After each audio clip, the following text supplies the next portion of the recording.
a soldier's story of being unarmed, trapped on a U.S. Army bus in Bangkok during a 1975 anti-American demonstration. This is a street view of a Bangkok thoroughfare near the U.S. Embassy, where our U.S. Army bus was attacked in 1975. Christine often carried her Kodak Instamatic with Flash Cube with her during her 14-month tour of duty in Thailand. This was written on May 26, 2022. It is posted at legiontown.org. This is an American Legion website. My name is Christine Lorraine Morgan, and I am a U.S. Army vet who was stationed in Bangkok, Thailand during the fall of Saigon, Cambodia, and Laos. I worked in the Bangkok Telecommunications Center in the JustMag military compound, teletyping and transmitting messages to Washington, D.C. and other parts of the world in 1975 and 76. This tale doesn't seem very scary in the big picture of war, especially when you consider how many brave men and women have lost their lives over the centuries in battle.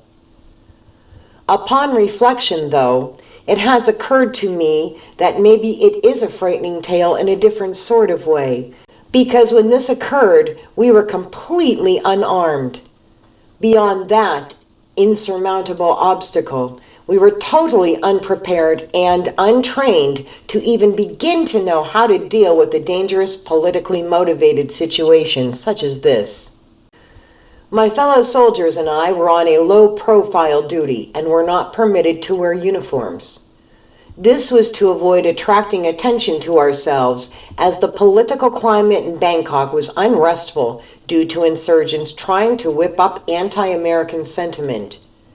There were thousands of posters displayed around the city showing an American eagle shot full of little arrows, which was somewhat intimidating. Our plane landed in that nation the exact day it was announced that the U.S. was initiating evacuations of Americans and their families, which was also rather frightening. One sunny afternoon, our Thai bus driver, who was transporting us across the city to our second shift work duty location, was told to be sure to avoid a huge anti-American protest in front of the U.S. Embassy, where insurgents were urinating on our flag and burning it as well. Either he didn't understand or he didn't care, but either way, he drove the busload of us low-profile enlisted soldiers straight to the embassy, where our bus was abruptly stopped amidst the throng of protesters. Complicating matters was the fact that our bus was green and had the letters U.S. Army printed on the sides. As our vehicle came to a complete standstill, we were looking around the bus at each other's faces.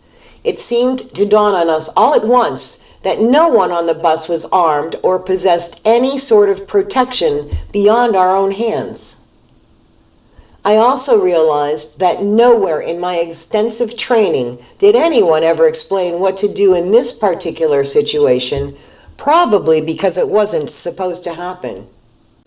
My 18-year-old brain began scrambling, trying to figure out a solution to this frightening and unforeseen, potentially violent scenario. Sounds of thumping surrounded us. The bus began rocking.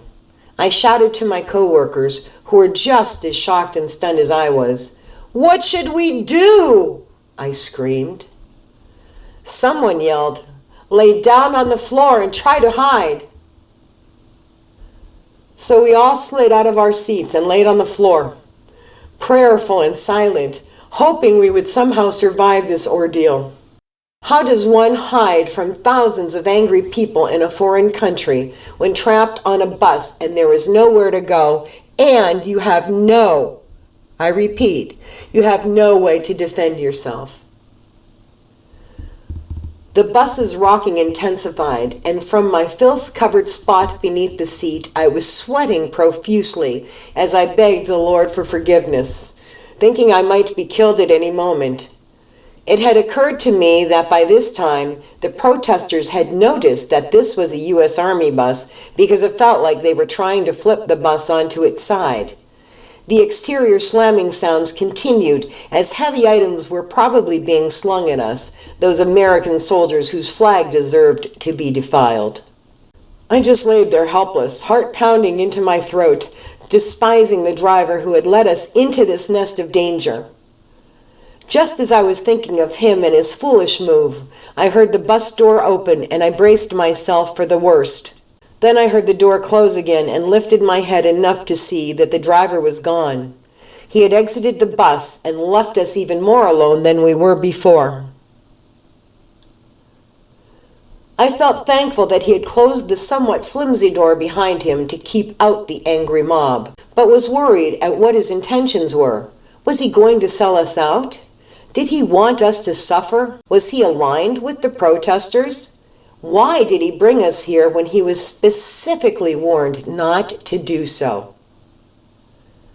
After what felt like an eternity of bus pounding and rocking, the door opened again, and I could hear a chorus of angry Thai voices shouting. The smells of sulfur, gasoline, and things burning wafted in, and I seriously began to fight some kind of deep panic welling up inside of me. I lifted my head again to see who or what was on the horizon. The bus driver returned, alone, and I felt a slight shiver of hope as he stepped up into the vehicle and sat down in the driver's seat. I almost felt a dash of relief until several of the protesters followed him in, waving their arms and yelling foreign words that I could not understand from their post, where they were clustered near the front of the bus. The driver started the engine, then he stood up and sharply spoke back to the individuals who had followed him onto the bus. To this day, I wish I knew what he said to deflate them, because after his scolding, they turned around and reluctantly left. He then closed the door, shifted gears, and proceeded to drive forward painfully slowly, while the bus continued to be pelted, slapped, slammed, and otherwise accosted. After several minutes, we cleared the embassy and were able to continue on our way to work over the crowded streets of our regular route. 15 minutes later, we were delivered to our place of employment, weak-kneed and filthy from taking refuge on the litter-laden bus floor for what seemed like hours, although it had only probably been 30 minutes or so. To this day, I have no idea what the bus driver's motives were. Was he acting maliciously, or did he just not understand the route he was supposed to follow? How did he elude the protest and manage to drive us out of there without any violence toward us soldiers directly other than pounding and rocking the bus? What was said between him and the protesters? These questions will go down in the category of life's mysteries. I guess it doesn't really matter after all, considering that I am still here to tell the tale. Thank you for affording me the privilege of sharing this story. And thank you to my fellow service members who have suffered through similar and much worse experiences to preserve American freedom. Whack Private Christine Lorraine Frazzini's photo, which was taken during basic training in November 1974 at Fort Jackson, South Carolina. She had no idea her orders would land her on the other side of the globe when this image was captured. I want to thank everyone for listening to my story and letting me share it with you. This is Christine Lorraine Morgan signing off.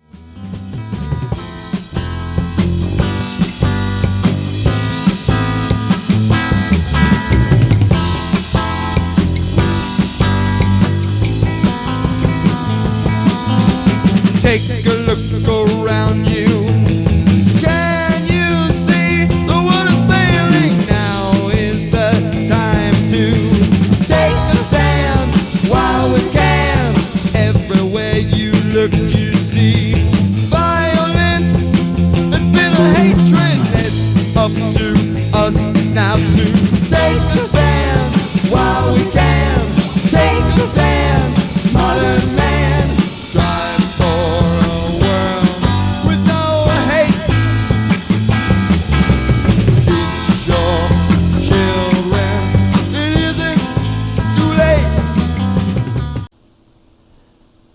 My 18-year-old brain began scrambling, trying to figure out a solution to this frightening and unforeseen potential. It is posted at legiontown.org. It is but either way, he drove the busload of us low-profile. But either way, he drove the busload of us low-pro. One more.